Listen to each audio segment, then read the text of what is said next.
நமக்கு வந்த ஆர்டர்லேயே இவங்க தான் பல்காக ஆர்டர் பண்ணியிருந்தாங்க. திஸ் இஸ் டே 8 ஆஃப் நான் எப்படி பிஸ்னஸ் ஸ்டார்ட் பண்ணேன். 3 ஆசி ராக் கார் கேட்டிருந்தாங்க. ஸோ அதை எடுத்து எல்லாம் ஒர்க் ஆகுதான்னு டெஸ்ட் பண்ணிட்டு பேக்கிங்க்கு ரெடி பண்ணிட்டேன். ஆனால் நமக்கு இப்போ பேக் பண்ணுறதுக்கு பாக்ஸ் இல்லை.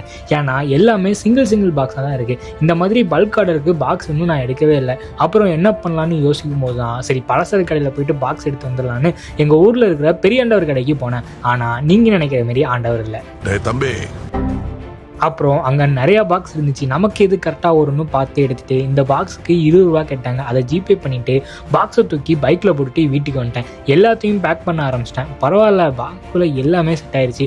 அப்புறம் நம்ம பிராண்ட் டிங்கிள் டாட்ஸோட ஸ்டிக்கர் எல்லாம் போட்டு பக்காவாக பேக் பண்ணிடுச்சு. பாக்ஸ் எடுத்து ஸ்கூட்டியில் வச்சு பார்த்தேன். இவன் நிற்க மாட்டேன்னு சொல்லிட்டான். உடனே கயிறு எடுத்து செட்டிங் பண்ணிட்டேன். இப்போ இதுக்கு பேக்கிங் ஸ்லிப் ரெடி பண்ணும். ஆனால் பிரிண்டர் என்னோட சித்தி வீட்டில் தான் இருக்குது. அதனால் அங்கே போயிட்டு பிரிண்ட் எடுத்துகிட்டு நேராக எஸ்டி கொரியர் போனேன். சொல்லப்போனால் இவர் நம்ம ஃபாலோவர்ஸ் போல. நான் போன உடனே உங்களை எங்கேயோ பார்த்துருக்கேன்னு சொல்லிட்டு இன்ஸ்டால் நம்ம வீடியோலாம் எடுத்து காமிச்சாரு. பரவாயில்லையே, நம்ம நல்லா ரீச் ஆயிருக்கோம் அப்படின்னு சொல்லிட்டு கொரியர் பேக் பண்ணிட்டு ட்ராக்கிங் எடுத்துகிட்டு வீட்டுக்கு வந்துட்டேன் நண்பர்களே.